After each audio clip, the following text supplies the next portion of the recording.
Kembali ke scalping dulu ya. Kapan kita masuk dengan metode scalping ini ya?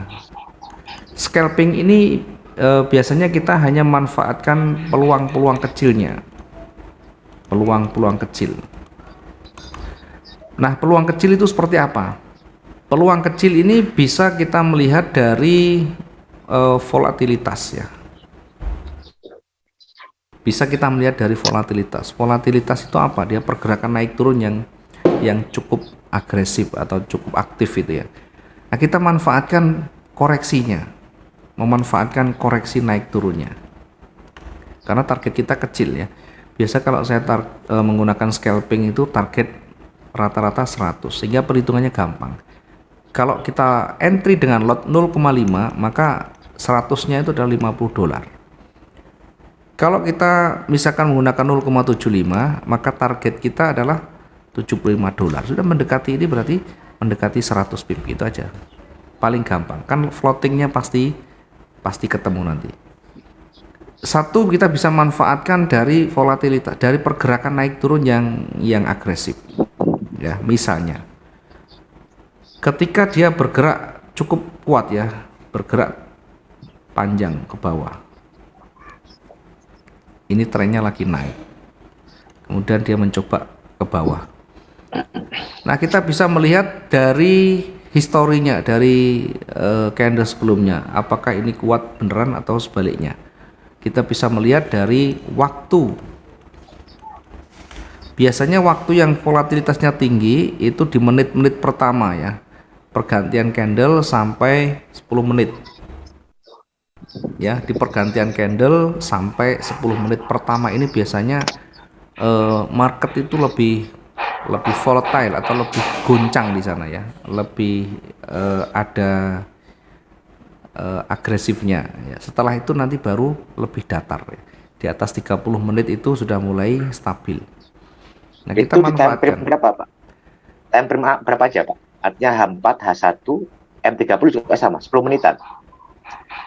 Kalau di time frame kecil lebih kecil lagi ya. Ini saya berbicara Baik. standar di H1. H1, Kalau di baik. misalnya di M5, 30, M30 M30, ya berarti sama saja. M30 berarti 5 5 sampai menit. 10 menit itu kan kelihatan nanti di situ ya. Tetapi kalau sudah 30 menit berikutnya kan ibaratnya sudah berganti ya, sudah berganti. Menit berikutnya kan sudah berganti lagi ya. Makanya kalau di M30 ya tentu di menit-menit pertama.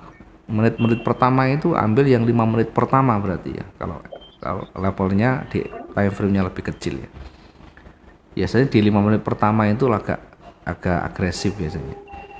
Nah, kenapa saya tidak menggunakan time frame yang lebih kecil? Karena hitungannya biar gampang itu di H1. 1 jam, 1 candle. Ya. 1 hari, berapa candle kelihatan. Kemudian tidak terlalu cepat pergerakannya dan tidak terlalu lambat ya. Tetapi bukan berarti harus wajib pakai H1, enggak. Itu kembali lagi ke style. Ya.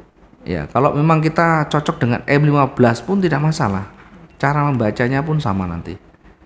Ya. Intinya scalping itu kondisi di mana ada pergerakan yang mulai terlihat di situ. Terlihat itu artinya bukan pendek-pendek tapi agak besar, agak panjangan ya, agak panjang, kemudian pergerakannya sudah mulai lincah di sana. Nah, di situ boleh masuknya. Atau kita bisa menggunakan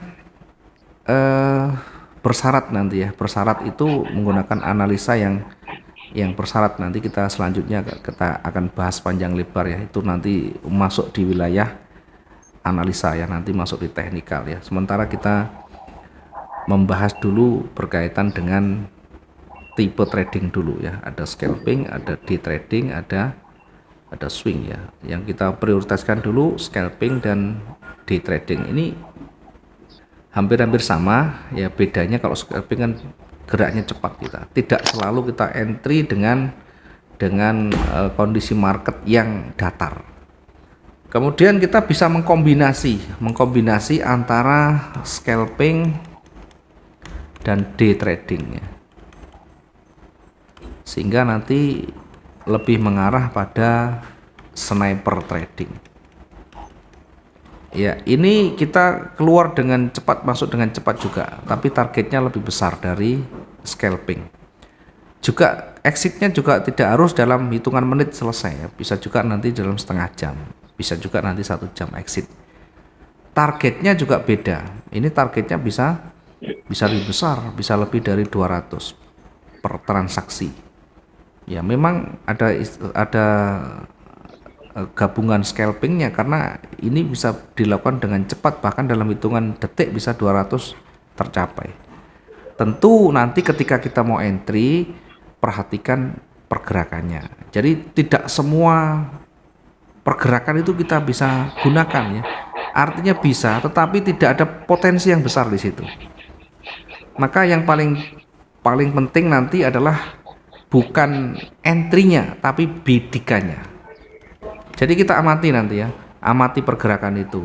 Kemudian memenuhi syarat apa enggak. Kalau sudah memenuhi syarat baru kita lepaskan entry kita. Kalau belum memenuhi syarat maka kita tunggu lagi.